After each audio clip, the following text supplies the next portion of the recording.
नमस्कार दोस्तों, अर्पण संहिता YouTube channel पे आप सभी का स्वागत है। दोस्तों, नई शिक्षा नीति 2020 34 साल बाद आया है यह शिक्षा नीति।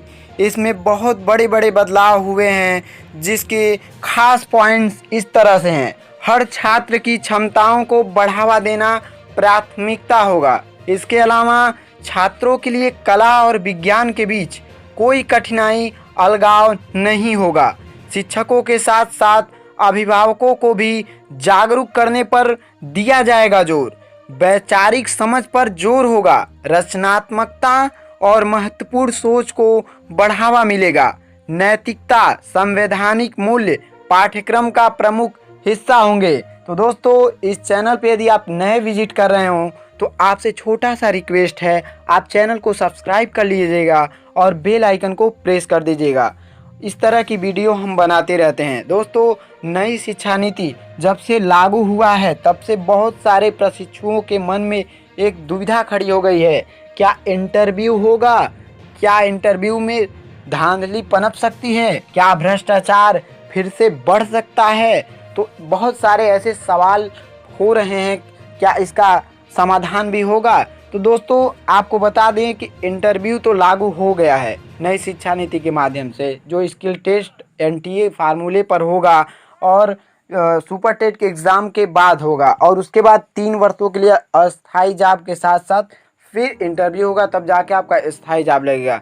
दोस्तों, आपको बता देते हैं कि 34 वर्षों के बाद यह शिक्षा नीति जारी हुई है।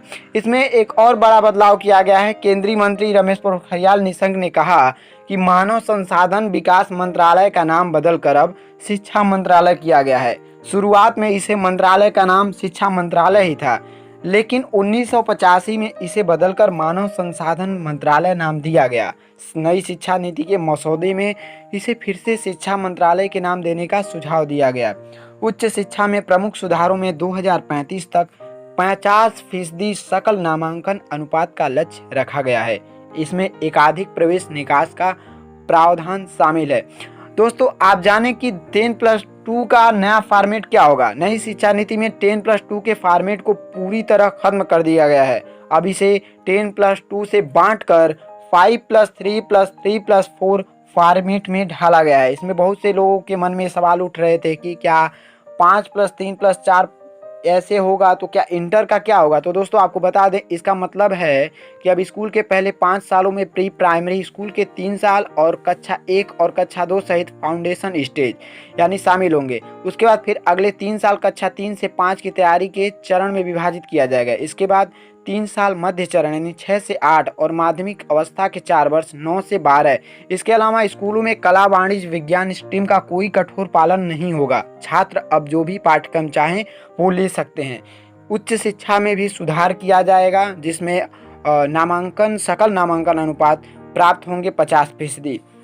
इसके अलावा अमित खरे ने कहा कि मल्टीपल एंट्री और एग्जिट सिस्टम में पहले साल के बाद सर्टिफिकेट, दूसरे साल के बाद डिप्लोमा और 4 साल के बाद डिग्री दी जाएगी। यानी नए सिस्टम में ये रहेगा कि 1 साल के बाद आपको सर्टिफिकेट मिल जाएगा यदि बीच में किसी वजह से कोर्स छोड़ रहे हैं।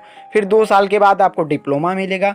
3 या 4 साल के बाद डिग्री मिलेगी। फिर 4 साल का डिग्री जो प्रोग्राम होगा, फिर एमए, और उसके बाद बिना एमफिल किए सीधा पीएचडी कर सकते हैं। तो आप पहले एमए के बाद एमफिल करना पड़ता था, फिर पीएचडी के लिए आवेदन होते थे, लेकिन अब एमए के बाद सीधे पीएचडी कर सकते हैं। नई शिक्षा नीति के तहत एमफिल कोर्सेज को समाप्त कर दिया गया है। अमित खरे ने यह भी कहा है कि क्षेत्रीय भाषाओं में ई कोर्स शुरू किए जाएंगे, वर्चुअल लैब्स विकसित किए जाएंगे, एक नेशनल एजुकेशनल साइंटिफिक फोरम शुरू किया जाएगा। देश में 45,000 कॉलेज हैं।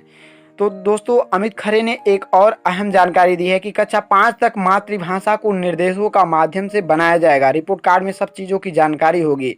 इसके अलावा 5वीं तक की पढ़ाई के लिए मातृभाषा और स्थानीय भाषा के जरिए होगी। 6ठी कक्षा के बाद से ही वोकेशनल एजुकेशन की शुरुआत होगी। यूनिवर्सिटीज़ और उच्च शिक्षण संस्थानों में प्रवेश के लिए कॉमन एंट्रेंस एग्जाम होंगे। लीगल और मेडिकल कॉलेजों को छोड़कर सभी उच्च शिक्षण संस्थानों का संचालन एकल नियामक के जरिए होगा। नई शिक्षा नीति के तहत एमफिल कोर्सेज को खत्म किया गया है। सभी सरकारी और निजी उच्च शिक्षण संस्थानों के एक तरह के मानदंड होंगे। बोर्ड परीक्षा रटने पर नहीं बल्कि ज्ञान के इस्तेमाल पर आधारित होगा। संस्थानों के पास ओपन डिस्टेंस लर्निंग और ऑनलाइन कार्यक्रम चलाने का विकल्प होगा। उच्च शिक्षा के लिए बनाए गए सभी तरह के डीम्ड और संबंधित विश्वविद्यालय को सिर्फ अब विश्वविद्यालय के रूप में ही जाना जाएगा। तो दोस्तों, बहुत सारे बदलाव हुए हैं नई शिक्षा नीति में। ये भी कहा जा रहा है कि डीएलएड अब बीएड के तरह माना जाएगा, यानी 2 वर्षीय डीएलएड और 2 वर्षीय बीएड जो है अब से बीएड के समकक्ष माना जाएगा। तो क्या इसमें इंटर लेवल तक बीएड भी शामिल हो सकते हैं? बहुत सारे सवाल हैं, तो अगली वीडियो में आपके लिए हम लाएंगे नई शिक्षा नीति के। तो आप चैनल पर नए हो तो चैनल को विजिट किए हो तो चैनल को सब्सक्राइब भी कर लीजिएगा और बेल आइकन को भी प्रेस कर दीजिएगा। अगला वीडियो शिक्षा नीति से और अधिक जानकारी के साथ उपस्थित होंगे। तब तक के लिए धन्यवाद दोस्तों।